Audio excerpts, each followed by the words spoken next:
Welcome back to Swish Happens. I'm Aiden. I'm Dylan. It's been a little bit.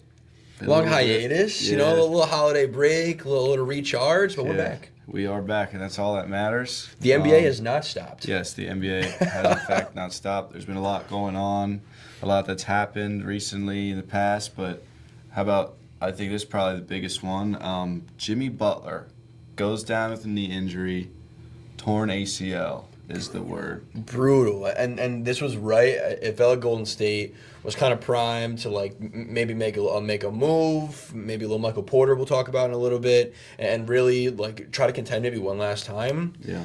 Now, I don't know. I mean, what was your immediate take on, let's start with just this season. I mean, if you're Golden State, what do you do with Jimmy now out for the year, and who knows how long after that? Yeah. So I think just because of the fact that you have Steph Curry and he is your franchise piece, you're still buying to win now. I don't think as long as Curry, almost the LeBron situation, as long as you have Curry on your team, you're trying to win. Mm-hmm. Even though they haven't really had that great of rosters, they're always trying to win. And they're always, every single year, they're always in those trade talks of who should they go grab? What can they do? Yeah. So I think they're still in that same boat, but this now presses the issue on who are they going to grab? What are they going to do? I think a big issue with them, why I might be a little bit apprehensive to maybe rip a trade now, because before it's different. I mean, you have Jimmy who's playing some great two-way stuff. You have Steph, and then around that you can kind of figure it out. Mm-hmm. Now with no Jimmy, I mean, I think all those guys are Draymond, Jimmy, and Steph are all up on their contracts after next year. And their best young players are, Will Richard, the rookie from Florida, who's cooled off a ton at the beginning of the year, Moses Moody, and then, Kuminga, but that's obviously a pretty sour situation. We'll see what happens now. Yeah. So I would just, if they could go make a move for one of these guys, whether it be Michael Porter, I don't even know if they can or should do the Anthony Davis thing anymore. Yeah. If they can make a swing like that without involving picks, that's great, but I think they would have to throw in picks. So then what you don't want to be is the situation like you've seen, Brooklyn back in the day, or some of these other teams, the Pelicans right now, yeah, where they went all in or they made a big trade and a big swing, nothing comes out of it, and now your future, and not just your present, but your future is also messed up too. So yeah. I kind of go both ways with it, and I also wonder how does Steph feel about this? I feel like you kind of mentioned, I feel like this all kind of revolves around Steph. Does Steph want to be a Warrior for the rest of his career and retire there? Would Steph be interested in? I'm not talking about trade this year, yeah, but down the line, would Steph be interested in leaving and maybe going home? I know he's from North Carolina. Go home to Charlotte where his dad played. I think a lot of this revolves around things that we're not privy to, conversations that we're not privy to. So yeah, I'm curious to see what they do. Yeah, me too. And off of that, I don't know. I feel like I've always had the thought. I think Steph retires a Warrior. Yeah, I think he would like to be one of the guys that stayed on the same team his whole career. I respect that. But yeah, I don't know what they do here. In a perfect world, if you could control, if this was 2K, how would you want to see not the Warriors, but Steph's career play out? I'm interested. I don't see them ever winning, ever even really making a semifinal again, unless something crazy happens, which I don't foresee that happening. Sure. But I would like to see Curry retire a Warrior, plays his whole career out as a playoff team, they're always fighting. But yeah, I don't see them being a real contender. I agree. His career. I agree. Yeah, and I think for that reason, I think again this is not a take or a prediction. I think it'd be fun to see him just go to Charlotte. I think it'd be fun, the Charlotte team that actually, I think we'll talk about them later. Actually, has a sign of life. Has really hit on some of these draft picks. I just think it'd be a lot of fun to see Steph go in, and even if it's not title aspirations, but go next to a Concacaf, and now you have this interesting last rendition of the Splash Brothers, including Steph. Yeah. Some of these young guys. Steph's out east, and just have some fun with it. Where his dad played. I think if I could write a storybook ending, I think that would be it. And I don't think it has to include a ring. I think obviously, of course, For all these legends, you want to rack up as many accolades as you can. But I think it'd be a lot of fun to see him go home. But Yeah. we'll see. It's going to be an Interesting. interesting thing to see what the Warriors do in the next 3 weeks here. But And speaking of trade talks, there's been a couple of things. Obviously, Kuminga is on that list of names that are thrown out in the rumors. MPJ, which obviously to the Warriors is the biggest one. Mm-hmm. But how about the Heat are the leader of the Ja Morant sweepstakes right now? I'm interested. If that even happens, who knows? But those are some names. How about another thing that has to do with the trade? Rich Paul, a little bit ago, was talking about trading Austin Reeves, and LeBron distanced himself away from that. good. Yeah, what did you hear? Like, what do you think about when you heard that? It's tough because I think Rich Paul is such an interesting figure because I feel like he's the first agent to have such a High profile. yeah, like public eye, like he has a podcast with Max Kellerman now. So I think that I'm interested to know the angle. Like, was that something real? Was he really trying to facilitate something, or was that him leveraging something else? I think LeBron did the right thing though, of pushing himself away from it, whether he agrees or not. Mm-hmm. But then I think the Lakers would be moronic to trade Austin Reeves. I think that would be one of the stupider things they could possibly do. For sure. It's funny because it does connect to the conversation we were just having. I mean, if they really believe that they can win with LeBron and Luka, I mean, A, I'd be shocked, but B, I mean, why? Like, I would do something on the fringes and maybe try to trade one of these guys that aren't Luka or Austin Reeves. Like, I don't know. Like, what's your perspective on the whole thing too? So, whenever you hear somebody that has somewhat of an inside perspective and they say something like that, it's like, one, why are you saying that? And two, where is this coming from? Yes, exactly. Like you said, is that just coming from Rich Paul himself? Is he trying to leverage something? Or is that something that, like, he heard or just something in the air? Rumbling, rumor, something like that. And it's really random. And yes, Rich Paul's an agent for more than just LeBron James.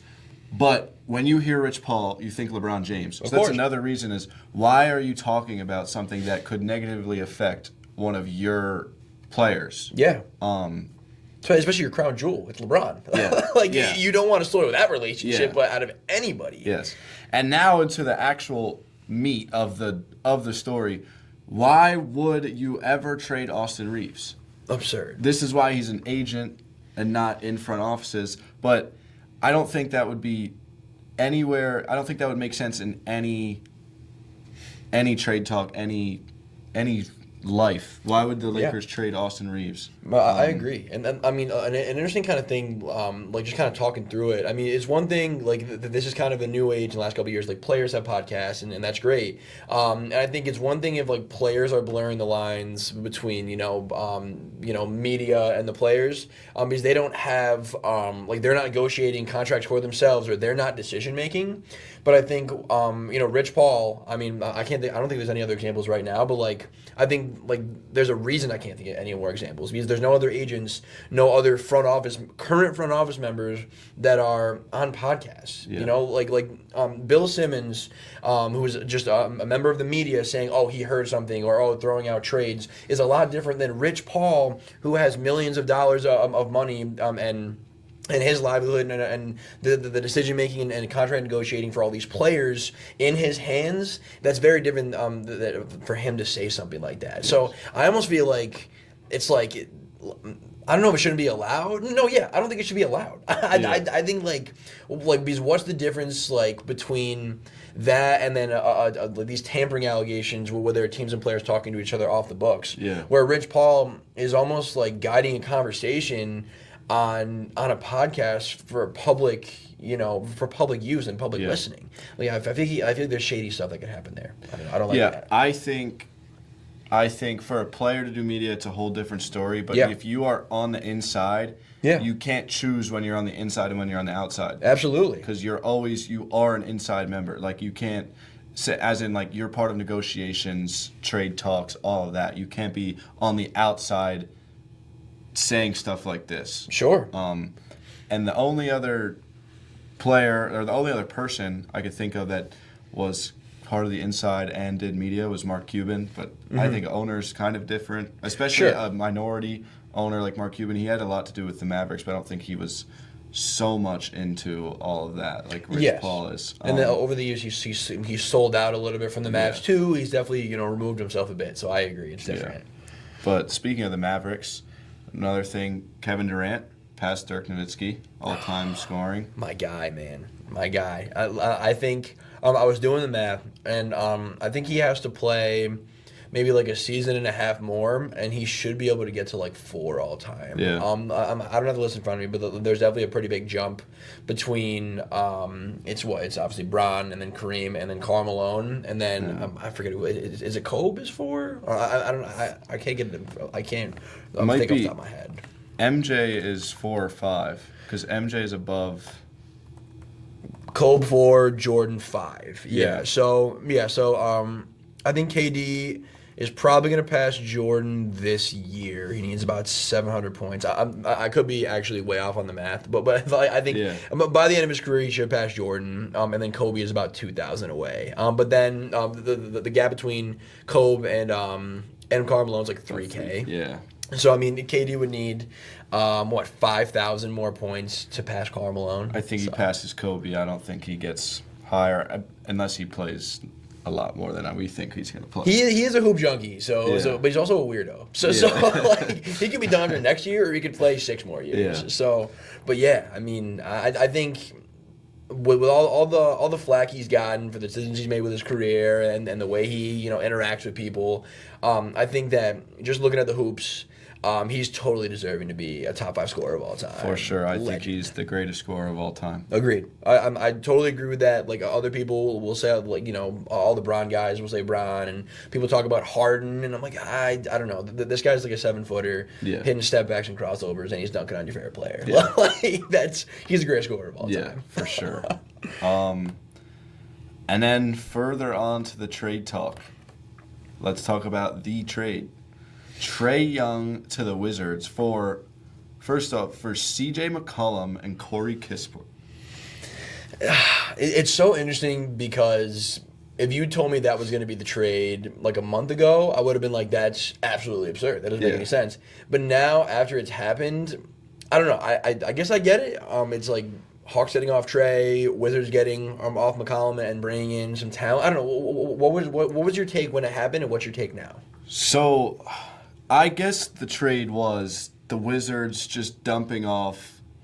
They obviously have to dump off salary to get Trae Young, and the Hawks just saying, "All right, we just want these guys. We just want to get rid of them and restart next year." Because the Hawks do have the Pelicans pick, but the Wizards also have a top 5 pick. Yeah.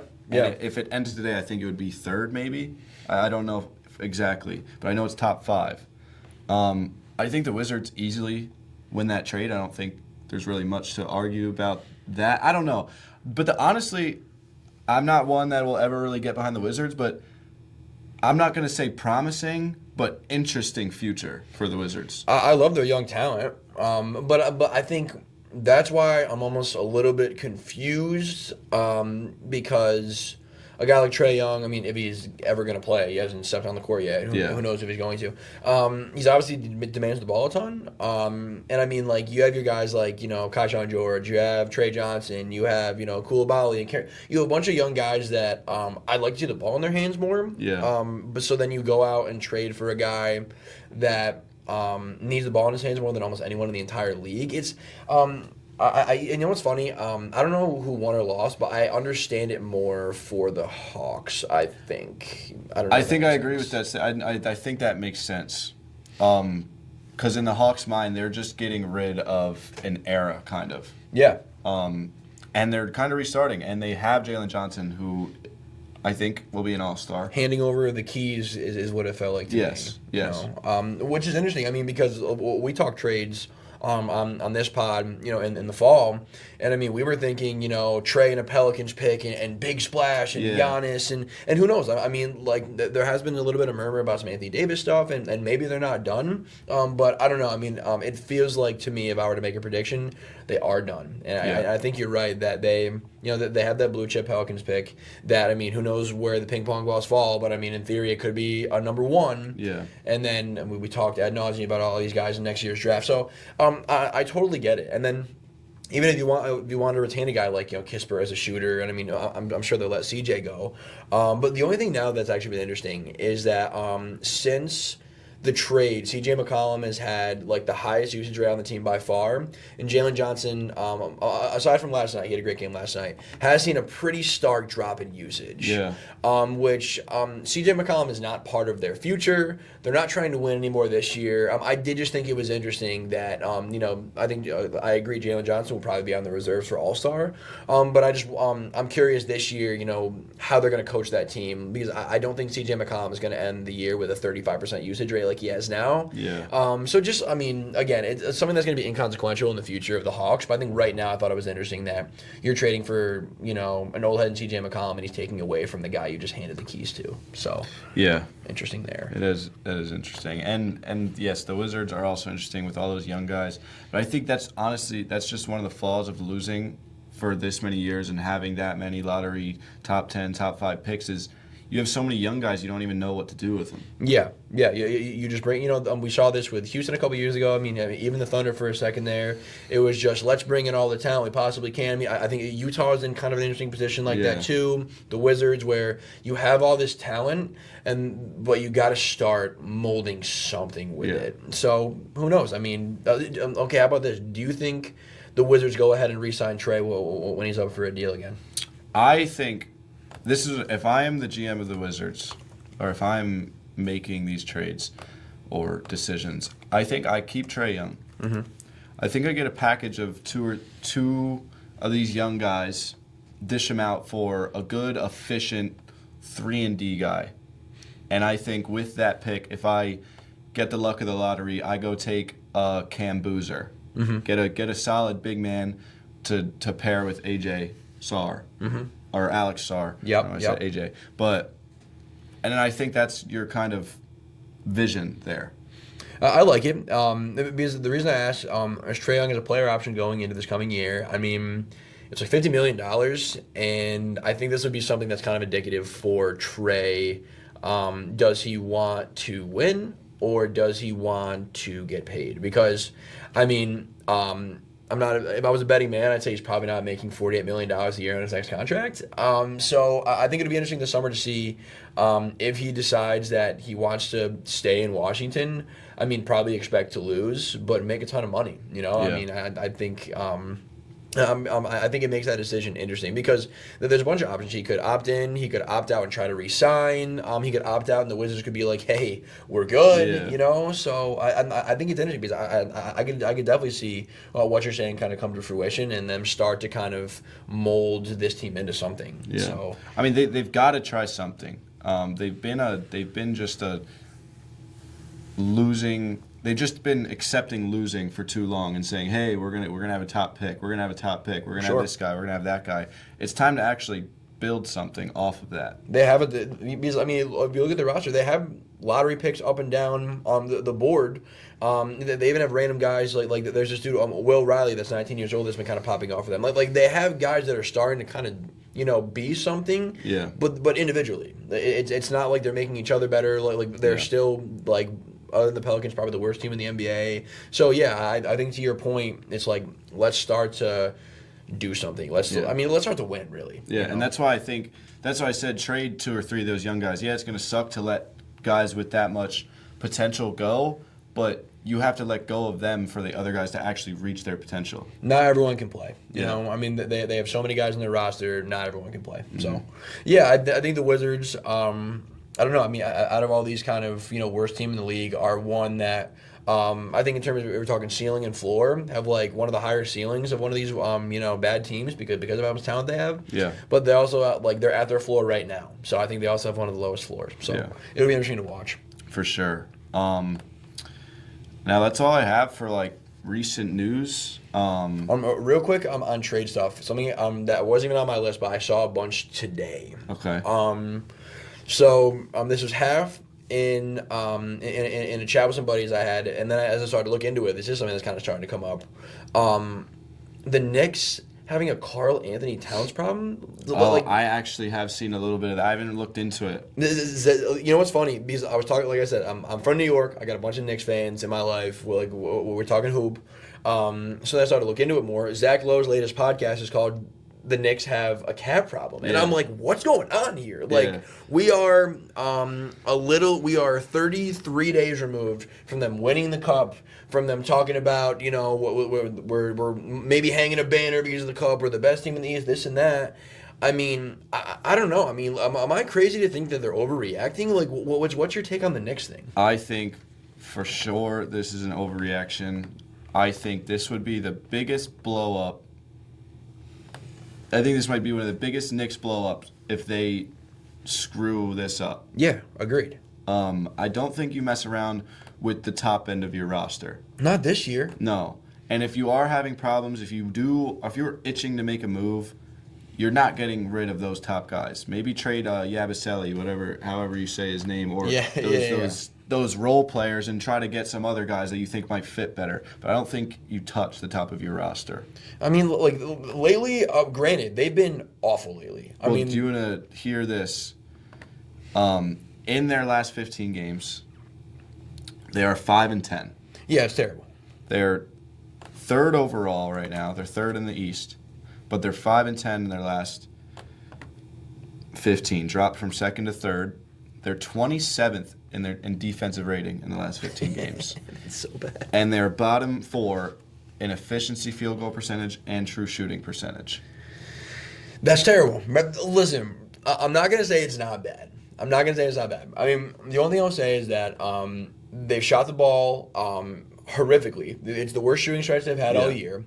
They also have the 20th toughest schedule remaining. The 20th toughest schedule. So, I mean, in a year where the East is looking wide open, I mean, unless you're trying to talk to Milwaukee, which all signs point to Milwaukee is not taking any calls on Giannis. But like I feel like over and over again, that's all I'm seeing from every outlet, every report, is that it's the opposite. Is the Bucks are trying to buy. Like the Bucks are trying to acquire talent to surround Giannis with. So I mean, I just don't understand who they're going to bring in that's going to push the needle if it's not Giannis. Yeah. So like I don't even know what the Cat trade is. You know? I don't either. I don't know what you can get better than Cat on the market right now. At the moment, yeah, I don't understand. I mean, they have totally like 100% legitimate defenders, and OG and Josh and Mikal. They have Brunson, who is a fringe top 10 player in the league, and you have Kaz, a floor spacer. Sure, I mean on the interior, and then maybe with some of the depth stuff. I mean, the depth early on. I think I did a little thing about Mike Brown. On one of our last pods. It hasn't been as good as of late. But with that being said, I just don't know where you go up. No. I mean, any move that is not a Giannis move just feels like a lateral move, not a move that will have them ascend, if that makes sense. Yeah. I'm still taking them over Detroit in the playoffs. Boston's good. I will say Boston's good. But I mean, that's it. I mean, behind them is the Raptors. I'm taking the Knicks in a series. Yeah. The Sixers, taking the Knicks. The Magic and Cavs, maybe there's a conversation if they can heat it up a little bit, but I'm still taking the Knicks. Yeah. And then you just go down. I just don't understand why the Knicks would blow. I agree. It would be one of the stupidest blow-ups I've seen. Yeah, for sure. Catastrophic. I forget where I was going with this. I don't know. But I totally just had a brain fart. Oh no, you're okay. Well, I mean, we'll see what happens with the Knicks. I mean, this is like everyone's called this the dog days of the season. I mean, like this is like after the Cup, after the Christmas, right before the playoffs. There's a weird time of the year. Like if they can limp through this next 2-week period, where I mean, I think they play Detroit, they play the Celtics, they play the Lakers. But other than that, it's a lot of bottom of the barrel teams. Yeah. Their schedule is only going to get easier as the year goes on. Yeah. I think. I mean, I think they have Denver in here. One of these games without Jokic. I think. It's New York, so I mean everyone's going to be kind of tweaking out about everything. Yeah. But like, let's just relax and let them rock for a little bit. I don't know. I mean, that's where I was going. I said it's a mid-season slump. Yeah. And it's nothing too terrifying. Yes, the defensive rating is a little scary, but most of the problem was they're shooting terribly. Yeah. No, absolutely. And that's something that'll come and go. Obviously, you don't want it to come, but I think they're a good enough team to get rid of that. Well, it's funny because I mean, I think this is the longest we've gone on a pod without talking about the Thunder. But the Thunder were going through that for a second. Yeah. The Thunder are still kind of going through that right now. But I think they're like 12-7 in their last 19 Yeah, or something 12 like and that. 12. We started 24-1, and we are 12-7 since. Sure. But we were shooting terribly, and also in that 12-7 stretch, every team has shot 38% from the 3-point range on average, and that's the fourth highest. And Yeah, I read that exact same thing. Yeah. Like shot luck is a real thing. I mean, I think with the Thunder, obviously, like they should be less worried, and the Knicks should be worried, of course. But I think the Thunder are still kind of the top dogs. But I mean, yeah, I think the thing with OKC is that Dub just doesn't look right still. In a weird way. Yeah. He's injured again. Hardenstein's been injured. But I think even though the situations are different, I think the message is the same. It's mid-season. We're not even at the All-Star break. No. The Thunder are still handily up Yes. in the Western Conference by 5.5 games on the Spurs. If we're talking about shot luck, Spurs their guard shooting has been horrific. Almost since that game against the Thunder. Harper and Castle have not been shooting the ball well. So I think that even though the Thunder are the top dogs, and the Knicks are maybe in the next tier, I think both teams should just relax. Yeah. Like, let's not hit the panic button on January 20th. Yeah. There's a long season to go. Yeah, and it was a bad slump for the Thunder. Everybody's freaking out about it. And I hear a lot of it from my friends, obviously being a Thunder fan. But it's like, then you look at the standings and you're like, wow, they almost made me seem like it was worse than it is. They're on pace for 68 wins and the highest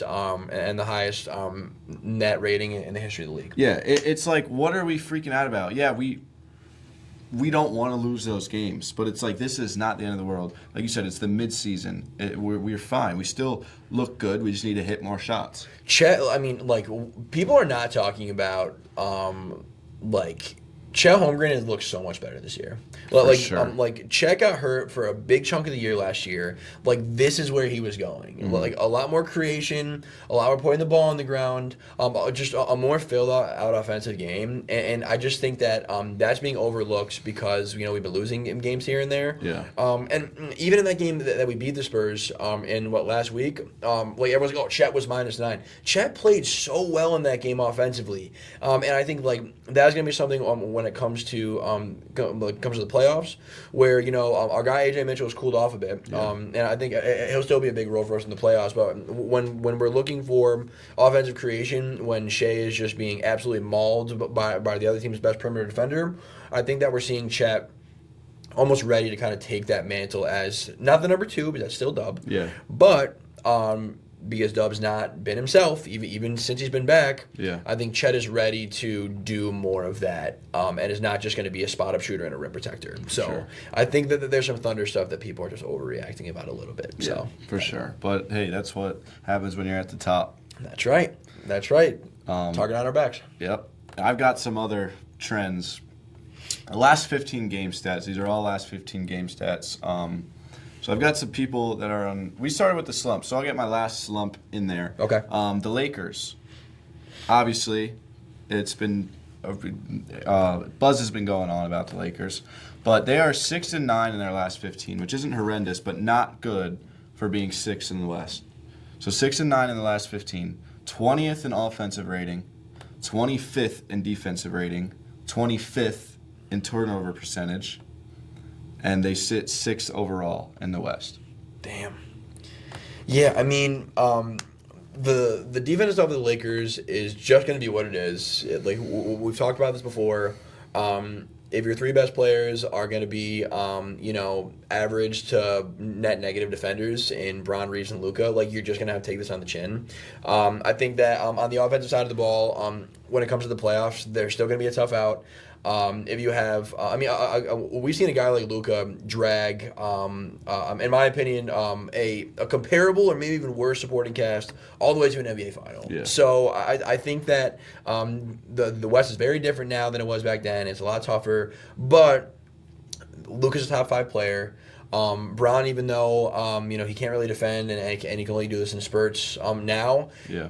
Reeves has been great. I think that if they can make some moves around the fringes, for the playoffs. I mean, Jared Vanderbilt has just been on the bench like all year. I don't know what's up with that. I think that there's some rotation stuff in there where they might not even have to look outside of their own roster to get better defensively. Yes, for sure. I've liked Jared Vanderbilt as a player a lot. I don't know why he's not getting minutes. Sure, on I this agree. Lakers team. I mean, I'm wondering. I don't have his shooting numbers in front of me, but I mean, I know he's not a fantastic shooter. No. And I mean, a big thing with again with these three guys, with Braun, Luka, and Reeves is that they're drivers and they want to kick out the shooters. Yeah. So maybe he's not good enough of a shooter, but I don't know. I mean, if I'm the Lakers, I think that this roster right now, even though it's probably unlikely, I still think that their ceiling is they could go ahead and rip off some upsets. Yeah. And I just think that they should be waiting for the exit of LeBron. I've said this over and over again, and I'm going to keep saying it. I just think that this is what this team is going to be until LeBron leaves. They're not trading Austin Reeves. If they do, then they're way stupider than I thought. And they're going to have to wait this guy out. And it's crazy to say this about like maybe the greatest player of all time, but that's just what it's going to be. I don't know. I mean, like, what is your outlook on the Lakers this year? I just think that their floor and ceiling are so far apart. Yeah. Because you don't know what you're getting on a night-to-night basis. You don't know what you're going to get from LeBron. I agree with you. I think we agreed when we talked about it before. Yes, this Lakers team, they should want LeBron out of there. Mm-hmm. Sure. I think this Lakers team should be scared of being a play-in team. I think that's valid. So I'm kind of flipping through some just trade rumors. I mean, like, these are just names that are getting thrown out, and a lot of these talk about Kuminga, but this was prior to the last couple of nights, so this was before the Jimmy Butler injury. Yeah. But I mean, if they can go out and like if I'm the Lakers, I wouldn't mind giving up some first round picks because like all your firsts are going to be in the middle or the end of the first round. Yeah. Like if you can go get a Herb Jones, if you can get Herb Jones on your roster, that's your dream trade right there. That's it. I mean, like for this roster construction right now, and then honestly, after LeBron leaves, it's even better. Yeah. If you can grab Herb Jones, I mean, I'm very dubious on Kuminga because of the off the court stuff. But even if you can get a guy like Kuminga, who can slash, you'd like him to be able to shoot a little better than that. But I mean defend. I think that's what you do. I wouldn't be thinking big swings at all. But I think I agree with you. I mean, I think I'm just trying to tread water. I'm just trying to get a secured spot in the playoffs that I don't have to play for. Yes. Because that West play-in is going to be a gauntlet. I mean, I wouldn't be nervous if I'm the Lakers, but I wouldn't. I would just be accepting of what this team is right now. There's not a ton that they can do to get a lot better. Yeah. But I don't really see it getting worse than it is. I don't know. No. But the thing is, them being sixth, these other trends all involve the 7th, 8th, 9th, and 10th Oh, I'm excited to talk about 9-10, I'll tell you that. So the Suns are actually 7th in the West, and they're tied with the Lakers right now. Yep. And the Suns have been performing. So the Suns in the last 15 games are 11-4. They're 7th in offensive rating and 3rd in defensive rating. Yeah, it's pretty crazy. And Devin Booker and Dylan Brooks look great. What do you think of the Suns team? What do you believe? Not even a little bit. I mean, I think that as a regular season team, it's fine. It's fun. Like on a Tuesday night, we can go ahead and knock the brakes off of the Jazz, and we can grab a win against Thunder. I just think in a playoff series, they are just obscenely outmatched. Obscenely outmatched. I think that could they get to that 6th spot? Yeah, I think why not? I mean, I think that right behind them was Golden State. Was a game and a half back. Obviously, they're going to start dropping. I know we'll talk about those other teams after. But I think with the buffer that the Suns have now, I think I'd be happy with our season. I think it's safe to say that they're obviously overperforming. I don't know. I just don't think that they could beat any of the teams above them. I don't even know if they could make it past 5 games with any teams above them in a playoff series. I totally agree with you. I just am shocked that they're even here. Agree. I'm shocked they're going to be even in the playoffs. I think I had them out of the play-ins. I think with the Suns, the Dylan Brooks thing was interesting because I just feel like the Dylan Brooks has gotten a really bad rep. And listen, I didn't expect it to be like this, but I'm not going to say that. But I think that the Dylan Brooks, from a defensive standpoint, and then like that whole culture standpoint, like just really brought something to this team. Yeah. Where it's like I love Devin Booker to death, and like the city loves him, but like I don't feel like he's never come off as like an alpha leader type. No. And then I mean, some of this is luck too. I mean, like Colin Gillespie has been an aberration this year. He's been unbelievable this year. Grayson Allen, before he was hurt in December, was putting up, like a 50, 40, 90 year. I mean, like they're getting production out of guys that you never would have thought could perform at this level, which I think is great for their future. Yeah. So I mean, I would say I'm if I'm them, I'm happy. I still think like let's just keep this as a feel good story and not throw too many expectations on it. For sure. Yep. And then 8th is the Warriors. They're actually 11-4 in the last 15. They're playing so well. But they're 8th overall. They've been playing so well. But now Jimmy Butler goes down with a torn ACL, and he is out for the rest of the year. I bet you they're in the play-in. I don't. I mean, it's the play-in, so I mean, like in a one-game play-in, whether it be you have to play one of those or two of those, anything could happen. So I'm not going to say I think they're going to be in the play-in. Whatever happens after that, whatever. Yeah. I believe in them now less so than I do the Suns for sure, and definitely less so than the two teams behind them. I'll tell you that. And then we've got 9th overall. Now this is in the month of January. The Trailblazers are 8-2. My darling Trailblazers. I love the Portland Trailblazers so much. Denny Avdia is he? I think he's gonna be the most improved player for sure. Yeah. He's an elite player on both sides of the ball. He's a creator, he's a scorer, he's a defender. He whines a little bit to the refs, which I hate, but he's absolutely elite. I was reading this piece on Donovan Clingan. I'm really invested in the Blazers. I'm reading some weird Blazers stuff. Yeah. Donovan Clingan is up to 32% from 3. He's defending shots at the rim. Drew Holiday back from injury. I just love all that they have. They're just gritty. It feels like this team. Just every night's been a tough out, and I don't know. I'm interested. I think they can make a little bit of noise in the playoffs too. I don't think that they can knock off any of these teams, but I think they will be in the playoffs once the play-in's done. And you got to respect it. You've been adamant about the Blazers since the beginning. Since the beginning, I had them at 10, and I might be wrong that they might be higher than 10 actually. Yeah. And they have strength of schedule wise the 28th toughest schedule moving forward. So they only have to play the Spurs one more time.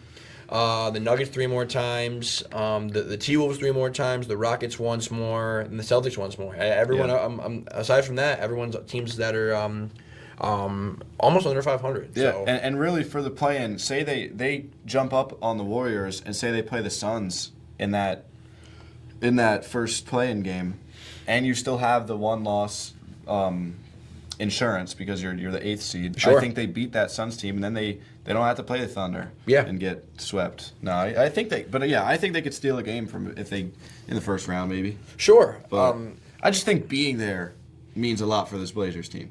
Dude, especially after the way they started the year with all this Chauncey stuff. Yeah. Oh my God, dude, this is incredible. I mean, I don't think that our guy Thiago Splitter is gonna get Coach of the Year. No, but I think he's in that. I think he might be on that 3rd spot. Get him some votes, man. I think he could get that 3rd spot. I think it's Bickerstaff, right? Who's the Pistons head coach? Is Bickerstaff? Yeah. Bickerstaff. I think he wins it. And then Raptors head coach, whatever his last name is, Radakovic. Yeah. I think I would throw Joe Mazzulla some love. Oh yeah, the Celtics are. They're on this streak, this hot streak list. Let's just get this 10th Clippers in there. So 10th overall. Real, dude. Last 15 games, they are 13-2. This shit's real. They are the best team in the league in the last 15 games. They have a 3rd offensive rating, 6th in defensive rating, 1st in true shooting, and listen to this, 30th in pace. They have the slowest pace in the NBA. Incredible. You know, okay, let's not do this now, but there's an exercise for next pod I want to do is take the stats out of it. If you could take a ranking of every player for one game, if you knew you were going to get their best game, because I think for me Kawhi Leonard is going to be top 3. I think I've said this in an earlier pod. I had a brief mention of Kawhi Leonard on that Raptors team. Kawhi Leonard, when he locks in, might be one of the best players of all time. Is one of the best players of all time. Easily. He's been playing like that lately. Well, he had a 50 piece like 3 weeks ago. He's been playing both ends of the ball. Like this Clippers team, I don't know how they're doing it. And listen, we had this crazy defensive Chris Paul, which I still do stand by, but. I want to go on record and say that maybe that's even if it's a small piece. Yeah. Maybe they needed that. Maybe it was a lot bigger than we thought it was inside the locker room. Maybe it was, because this Clippers team looks unreal. I know. You know what? Because, before the year that they made all these fantastic acquisitions, even a Brook Lopez, coming in, Zubac's taking another step. Yeah. They just have a good roster, and I believe that this team, if they get in, even if they face our guys, I think that series goes 6 games at least. I'm not gonna lie. The Clippers is probably the team I would least want to play in the first round. You know what? This is gonna sound absurd, and this is definitely a hot take. So Thunder are at 1. Yeah. I'm scared of the Spurs. I'm more scared of the Spurs than the Clippers. I'm more scared of Denver than the Clippers. I'm more scared of Houston than the Clippers, and that's it. I would rather play the Timberwolves, the Lakers, the Suns, the Warriors, the Blazers. I'd rather play all those teams rather than playing the Clippers. I think that on their best night they could do it to anybody. I honestly agree with you. You know what? If I had to say right now who I'm actually scared of in the playoffs, this is a whole different conversation. I am only scared of the Nuggets, and I'm halfly scared of the Spurs, kind of, just because they beat us and stuff. But it's a mental thing a little bit. Yeah, I trust us. I'm really only scared of the Nuggets. I don't think that Rockets, the way they're playing right now, and they don't have Van Fleet. Yep. I think we can handle the Rockets strictly defensively. I think we just beat them on the defensive side of the ball. But on the perimeter, if we pressure the ball handlers, I think it'd be helpful for that team. So I agree. But yes, this Clippers team, they just scare me in a sense of if it's close. They could beat us. They could beat anybody if it's close. Yes, and because again, I'm still. I think the Nuggets are our number one, our number one contender. Yeah. But I'm just talking about scenarios. We see this all the time in the playoffs. Last 2 minutes, mano a mano, bucket for bucket. I think Kawhi Leonard scares me more than anybody on the planet. Yeah. And I love Jokic, and Jokic is the best player on the planet, and Jokic is one of my favorite players of all time. But in that situation, if we're going Shea versus insert anybody, Kawhi Leonard and Luka and Jokic are my top 3. Yeah. And it's not even, I'm horrified. I'm shaking in my boots if I have to watch Kawhi Leonard, back down anybody and hit a little turnaround jumper. So yeah, I agree with you. But honestly, though, I think it's exciting. Even though, as a Thunder fan, of course, I don't want to see that team. I think for the entertainment value, I think it's good for the league that this Clippers team and Kawhi Leonard and James Harden are staying in the spotlight. Where at the beginning of the year we thought that maybe this is the end for this Clippers team. Maybe we ship these guys out. Yeah. I don't know. I'm excited to see another run with these guys personally. For sure. I'm glad that they will be in the playoffs. And I'm saying that they will be in the playoffs. Yep, I agree. And then last one of actually second last, because the last one I know you have a lot of stuff on too. Okay. But the Celtics in the last 15. Yep. 10-5. They've jumped up to the second, beating the Knicks, who haven't been playing good. Yeah, the Celtics are 10-5 in the last 15. Knicks have been 5-10. Yep. And the Celtics have jumped to second overall. They are second in offensive rating in the last 15, seventh in defensive rating in the last 15, and how about this? Third in rebound percentage, and that was one of their big issues, one of the things that Joe Mazzulla was coming out and talking about. And now they are third in rebound percentage in the last 15 games. So elite, man. I mean, because it's coming from the guard spot with Derek White. Jaylen Brown is playing like a first-team All-NBA guy. Very good. Keita is a real NBA starting center. I think at the beginning of the year and even into this year, what we were talking about maybe trade targets for the Celtics, and I was talking about going to grab a big for next year. I still think that's the case, but maybe it's not a 5, maybe it's a 4 to put next to a guy. I think Keita as a rim protector and a rebounder is exactly what that team needs. No frills. He's going to do the dirty work. I really respect Mazzulla. I have some people that I talked to that say they don't like his shtick and they think it's an act, and I think he's just a weird guy, and I think he's just a great coach. Yeah. I don't think he's putting on any sort of act. No. I think he just knows how to get the best out of his guys. I think it's showing here. I think he's just one of those ones. I think he's just a freak. Like he's literally just like that. But yeah, this Celtics team, they're surprising me. I thought they would be good. I think I had them higher than both you and Matt in our predictions. Yeah, but they're surprised. Second in the East, I did not see that. I think I had them at 6. I thought it was going to be good, not this good. Yeah, I don't think they finish second. I think the Knicks overtake them, but I can see them. I don't know though. This East race is kind of close. From second to 7th is only 3 games. Yes. Yeah. And those teams are the Celtics, Knicks, Raptors, Sixers, Magic, Cavs, and I could easily see the Magic or Cavs finishing up 3rd. Yeah. Yeah, I absolutely agree. I think the Celtics team with the brand of ball they play, if they could somehow, I'm just ruling out Tatum coming back just for the sake of the argument. If he comes back, this is a whole different conversation. Yeah. Even if he doesn't come back, I think that the way they're playing, and even though I think the Knicks shouldn't be worried, there is a little bit of turmoil. Detroit's unproven. It's funny because this is a year that everyone was saying the East was wide open because the Celtics were taking a year off. Even though the Celtics team that we know is taking a year off, the Celtics team that we are watching now could still do something. Yeah, for sure. So I think it's awesome. And the way that Jaylen Brown is playing is exceptional. Yeah, agreed. And now we've got another team from the East. They might not be up there in the standings. Not this year. But listen to this. In the last 15 games, the Charlotte Hornets are 1st in the offensive rating and 1st in rebound percentage. I love these guys, man. Listen, since Christmas, they have beat the Magic. They have been in single-digit games with the Bucks twice. Single-digit game with the Warriors. They have beat the Thunder. They have been a single-digit game with the Clippers. They have beat the Nuggets. This team, a 1-point loss to the Raptors. Again, I know that this all feels like moral victories because they're single-digit losses, but we were talking about this team in the same breath as the Pelicans and the Pacers and the worst teams in the league and one of the most mismanaged organizations in all of sports. 2 months ago. Yeah. I just think that there's something really happening here. I mean, LaMelo night to night still effort-wise, whatever.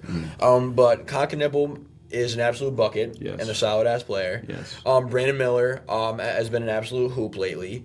Kalkbrenner, he's been a little hurt, but he's been fantastic. They're just getting real production out of guys all over the roster. I heard rumblings about them maybe getting Nick Claxton, which I think would be awesome for them. I just think that we're just talking about a team like the Wizards that have a lot of talent and need to mold it. I think the Hornets are starting to mold a little bit. I mean, I think it's gonna all revolve around what they do with LaMelo, of course. But I think that there's something here where you have real guys that are starting to really compete early on. And you can start to add correct vets and maybe hit on one more draft pick. Yeah. I don't know. I think that, and also with the Eastern Conference, that the whole future of the conference is kind of up in the air. I don't know. I'm really interested in the Hornets. I like them a lot. Yeah, they're surprising me. I mean, and the weirdest thing is that they're still 12th in the East, but they play better than that kind of. If you watch them right now. 100%. And yes, Con Canubal, he's actually surprising me. I thought he was a good player, but I didn't think he was going to be this good in the NBA. Elite shooter, he handles the ball well, he makes reads well, he's really good. I Yeah. mean, I think like they've hit on something here. Like, right after they beat the Thunder, they were like it was a little like 10, 15 game samples, similar to what we're talking about. I think they had like the second highest net rating other than the Thunder. I mean, I think they beat the Jazz by like 55 or something. I'm really interested in. I mean, I know it's like the casual NBA fan is just not going to give a shit about this, but I mean, for people that watch the league, I think this is like a really interesting just kind of development with them. For sure. So yeah, Concanoople, say we're midway. They're a game over midway. Mm-hmm. He's shooting. He is a percent away in his field goal percent and free throw percent to have a 50-40-90 year as a rookie. Dude. That's insane. He's shooting. The exact stats are 48.8 from the field, 43.5 from the 3-point line, which is insane. I don't know. I'm about to look up the highest rookie 3-point percentages, and 89.4 from the free throw line. Yeah, that's insane. He would have to be the first rookie to have a 50-40-90. Yeah, I think easily. Yeah. There's no way he's not. Yeah, that's insane. That's insane. And I mean, he's going to be top 10 and makes from three. I mean, he's just immediately been an impactful player that has contributed to winning. Yeah. I'm interested. I mean, Averaging 19 points too, so it's a high volume as well. Exactly. Yeah. I think that's definitely a good point too. So I mean, I'm interested. I mean, this year they are 3 games out of a play-in spot. I don't know. If I'm them, I'm just happy that these guys are playing well. I mean, I don't think I think either way, if they were to lose a bunch more games, drop down the lottery, grab another guy, great. Yeah. If they want to get into the play-in, play some meaningful basketball, get these young guys some actual valid playing experience, that's fine too. I just think that if I'm the Hornets, this is the best I'm feeling about my roster in this franchise. I can't even put a year on it. I mean, at least in the last 5 years. At the bare minimum, the last 5 years, probably more than that. So, probably since Kemba. Yeah, exactly. And those years weren't the cheeriest years either. So, but yeah, good for them. All they needed was to get Michael Jordan out of the building, which is crazy to say, but that was not that dude's forte. He was a better player than front office guy. I'll tell you that. You got any trends you've seen lately? Any news trends? Well, I think we hit them all. I mean, and all the other stuff I think we'll hit in our last segment here, anyways. So, All-Star starters have been announced. Before we get into it, it's a new format. It's going to be 3 teams, 8 from the world, 8 from the U.S., 8 from the U.S. So there's 2 U.S. teams and 1 world team, and it's going to be a round robin, and then to see who plays in the final game. Yes, and then the way that the voting is worked is that even though that they're doing World and NBA, they still did the voting the same way in the respect that they did a fan, media, and player vote. Yeah. Fans counted for 50%. The other 2 counted for 25% each. For Eastern Western Conference, which is honestly blowing my mind why they did that. They did it that way. The only thing I can put to it is so that the stats like All-Star starter and All-Star reserve still is relative to all of NBA history. Okay. So I think like when people retire and it's 12-time All-Star, 4-time All-Time starter, it's not like, oh, but your All-Star was way different. So I think it's still in the respect of that. Okay. Which still, it doesn't make sense. It's honestly very inefficient because I saw that, say the 24 All-Stars come out and there's not enough for the world or for 2 U.S. teams, they're going to put in Silver can another. can just doctor it up? What the hell does that mean? Which it doesn't. It's really weird. Really weird. Yeah, and then the coaches pick the reserves, but okay. So I guess my thing is that they removed the positions from it, which I think is a great idea. Yeah. Which I like. But why not just do top? Why not just do it like they did it? And we have a graphic that we're going to be talking about. I'll put it up right now when you're watching. I don't know why they didn't just do all this list of names that they have here, and then out of that, pick 5 world and 5 U.S. and that's your starters. Yeah. I mean, I just think there was better ways to do this. I don't know. So with the All-Star starters, before we get into where we think everybody is. Sure. So the All-Star starters from the West was Steph Curry, SGA, Luka, Wemby, and Jokic. And then from the East, it was Brunson, Cade, Tyrese Maxey, Jaylen Brown, and Giannis. And splitting them up, they actually have 5 starters for the world and 5 starters for the U.S., which is actually interesting. Ended up, working out. Yes, and this is actually, I think we said earlier, like one of our first pods, the world starting 5 is the 5 best players in the NBA. Yes. It's Luka, Giannis, Jokic, SGA, Wemby, and then the U.S. is Curry, Brunson, Cade, Maxey, and Jaylen Brown, which obviously the U.S. is going to get split into 2, which we don't know what's going to happen. Yeah, I don't know how they're going to do that piece either. Yeah. But whatever. I guess like the 2 coaches might do like a draft of the U.S. teams, or they're just going to split it up evenly. I have no idea. Yeah. NBA has to figure that out. Yeah. I'm sure they have some sort of solution. We'll see how good it is. Yeah. But, okay, so how do you feel about how the starters shook out? Did you agree with everyone? Did you disagree? What was your opinion when that came out? Okay. The All-Star has always been so weird because it's 3 different rankings, and it's just like you never know what people think. Sure. Like I think, along with other people, Anthony Edwards deserves to be a starter for the Western Conference. Yep. But then you have a guy like Stephen Curry who is a legend, and you have a guy like Wemby who is an alien.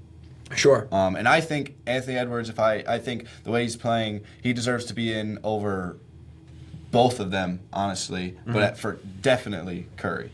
I think it's fair. Yeah, I mean, I think the only change I would have made is Ant for Curry. I agree with everything else. I mean, I know there was some discourse about Donovan Mitchell over Jaylen Brown, but I mean, we just talked about the Celtics. They've been unbelievable. He's been almost a 30-point scorer, Jaylen Brown. Yeah.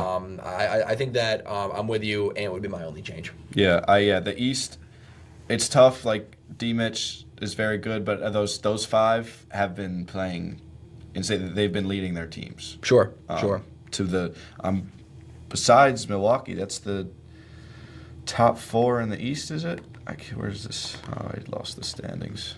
Yeah, what it's Pistons, Knicks, Celtics, Sixers. Is Sixers 4 or 5?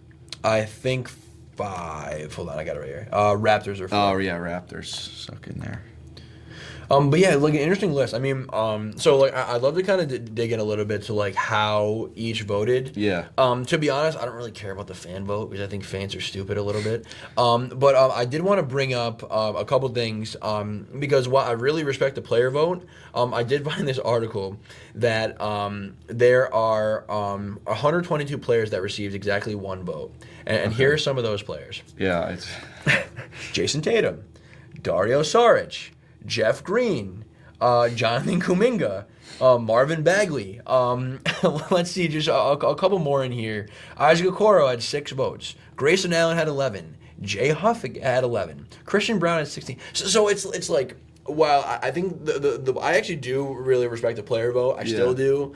I do think there's a little bit of on the fringes. These dudes but don't there's care. Obviously going to be a lot of guys like imagine LaMelo Ball getting a slip of, all right, give me your top 10 players. I could see a million guys like LaMelo being like, all right, clowning Bronny James, like yeah, who got 2 votes? Yeah, just random stuff. For sure. But I mean, aside from that, I did think it was interesting. I mean, I think immediately the thing that stuck out to me was Luka being 6 on the Western Conference player vote. Yeah, I don't know where that comes from. It's got to be a lot of sour people. And I mean, also, like, I think he's just, like, a douche, Yeah. like, when he's on the court. Yeah.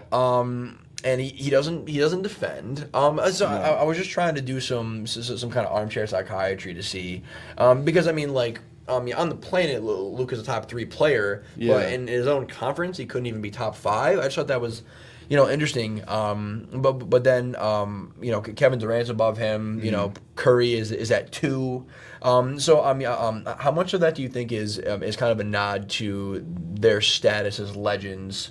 As much as it is their play on the court. I think it's a mix of both. I think when the young guys vote, it's like, all right, Steph Curry is insane to watch, insane to play against. He's like number 2. I think young guys hold the legend status higher. Sure. And as well as I think the old guys probably nod to each other a little bit. I just think there's a lot that goes into the player rank, and yes, I obviously value the player rank because they're actually out there and they play against the guys. Yeah. But also, it's people, and they like people, they don't like people, so I think a lot of that has to do with it too.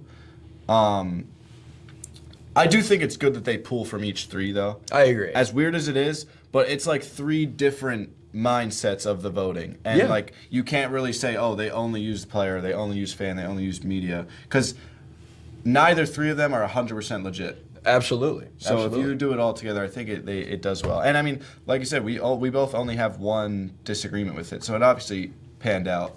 Well. Yeah, fairly accurate. And I mean, like, I think another interesting thing was, seeing a guy like Danny Avdia for the players at 10. And for the, again, I don't really care about the fan vote, but fans have him at 5. Yeah. I think both of those, I would have had him at probably 6 or at probably 7 or 8, which is in the middle of both those. So, I thought it was interesting that the fans would have, Bron at 8. But then Denny, or the players would have Bron at 8 and then Denny at 10. Yeah. I think that may be a little of what we were talking about. I mean, like LeBron, greatest of all time. Well, like he kind of gets baked in with votes. Mm-hmm. So I don't know. I thought the West was super, super interesting to me. Yeah, the West has the biggest difference in in votes of like say it was player to fan or media to player was 5, and all 3 of them are in the West. It was Luka, Denny, and Kawhi. Mm-hmm. Interesting.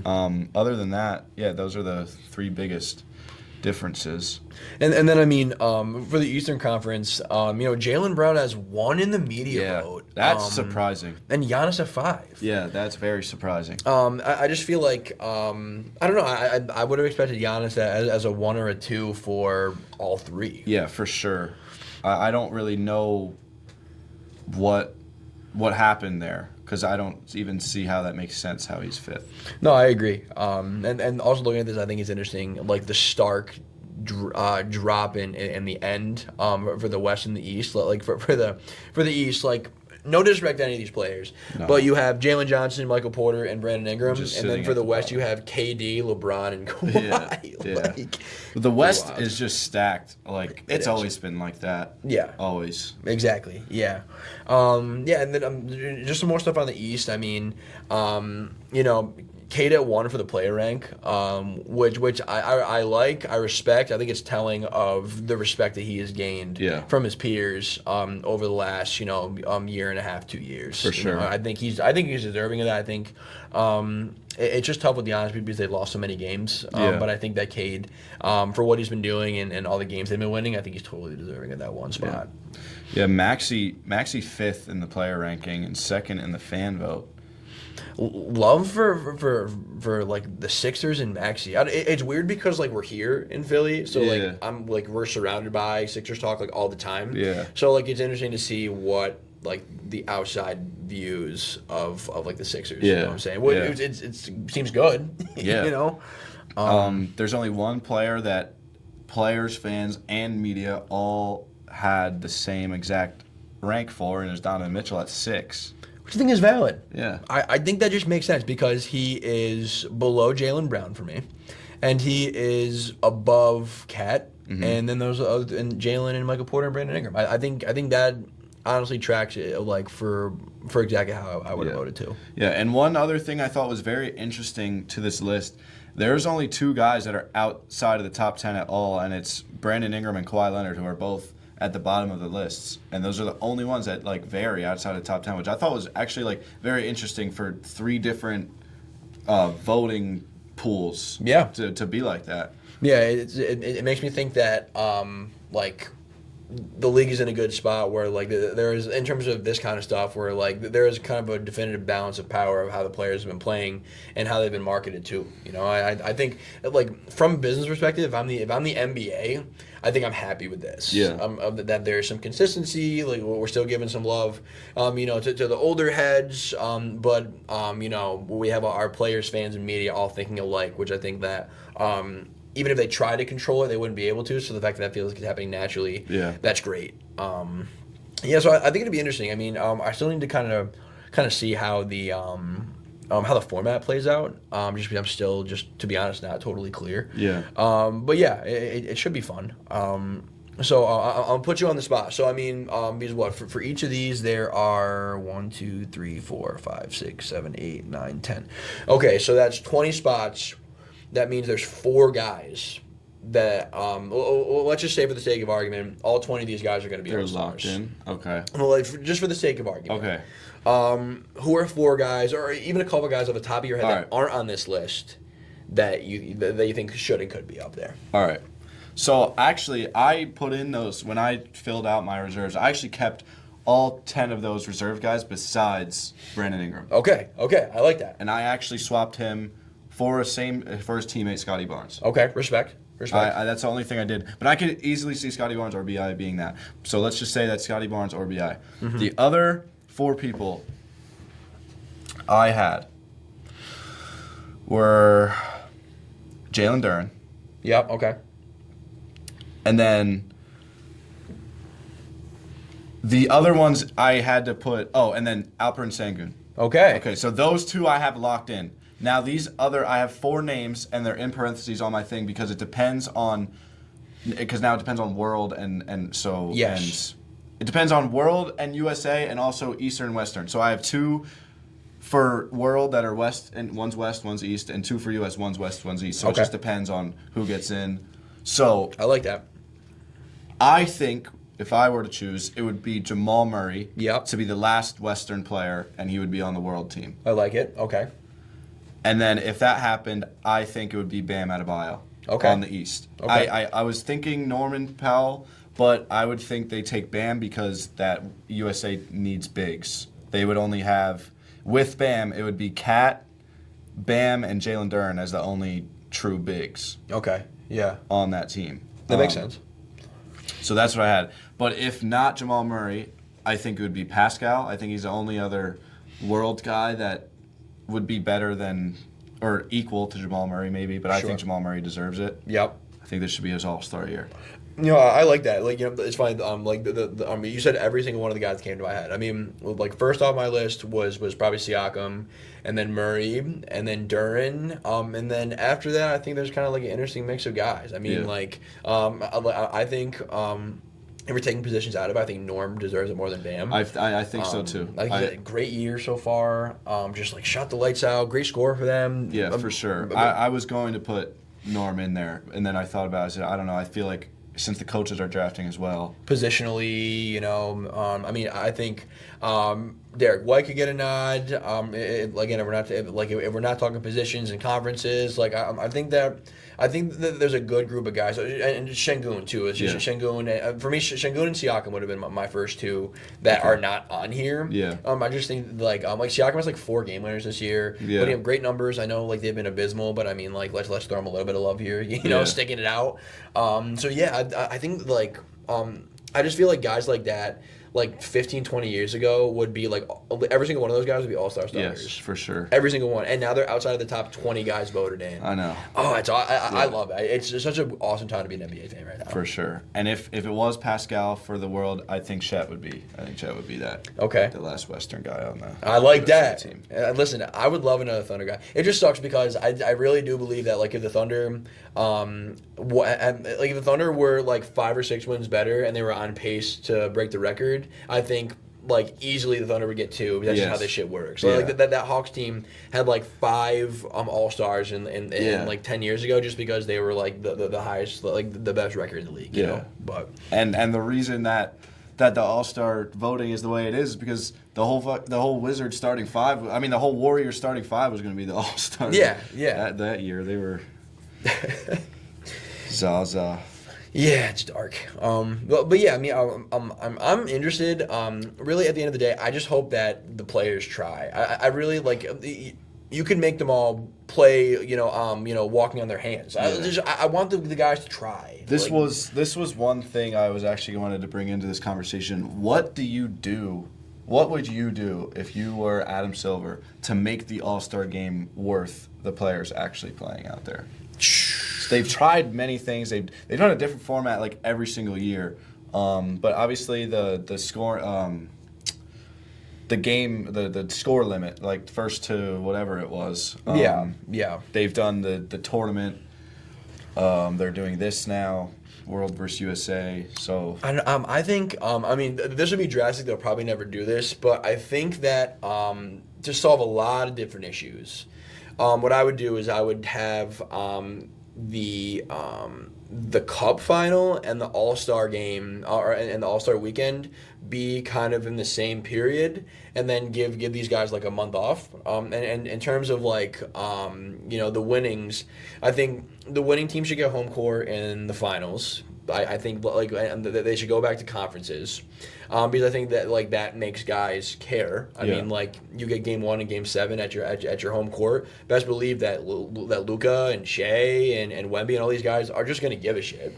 I would make it an event. I would just make this, I don't know what I would do with some of the with some of like the All-Star Saturday stuff, like maybe adding a one-on-one competition. Yeah. I would just make it more. Again, I think a big piece of this could be to like give like a real solid break, maybe even give an international break. I know like there's going to be some NBA Europe things happening in the future. I just think that there's a lot of different things they could do to not just address All-Star, but maybe even cut the season down a little bit. Go down to 68 games. And I just think that there's more they can do with finagling with the schedule, finagling with the prizes for these guys. I don't know. I just think that they can be a lot more creative than they're being. And I don't think in this day and age they'll ever get an All-Star game where they're actually going hard like they used to. No, I agree. Just because it's such a player-focused era. They're making so much money. Yes. Why would they try? Also, like, if you're a player, like, why would I go bust my ass out there? Like, there's no reason to. Sure. But I actually really like that. Put that NBA Cup and All-Star weekend close to each other. Like, make the NBA Cup right in front of All-Star weekend. So once the NBA Cup, it is like a little mini playoff. And then they have a little All-Star break right after the NBA Cup. Absolutely. I actually like that idea a lot. I think that's interesting. And I mean, like for the two teams playing in the Cup final, obviously those guys don't play in the All-Star game. I mean, if it's Shea, still give him the All-Star nod, but I mean, obviously they're playing for the Cup. Yeah. I really just believe in that break. I believe that for the players, for the fans, are you going to lose out on a couple dollars from ticket revenue of the games that you're not playing? Sure. Yeah. But I just think that, because we're talking about now, we're in the dog days of the NBA season, after the holiday, before All-Star. Like, let's just not play games then. Like let's just not play games from the holiday until January, and then we'll go into the playoff push after that. And you look at, I mean, this is with anything in business or anything, but you look at the NFL and their like viewership and attendance and why it's so expensive and stuff. Is they play 17 games in the season. Yeah, sure. And then they have 1 game playoffs.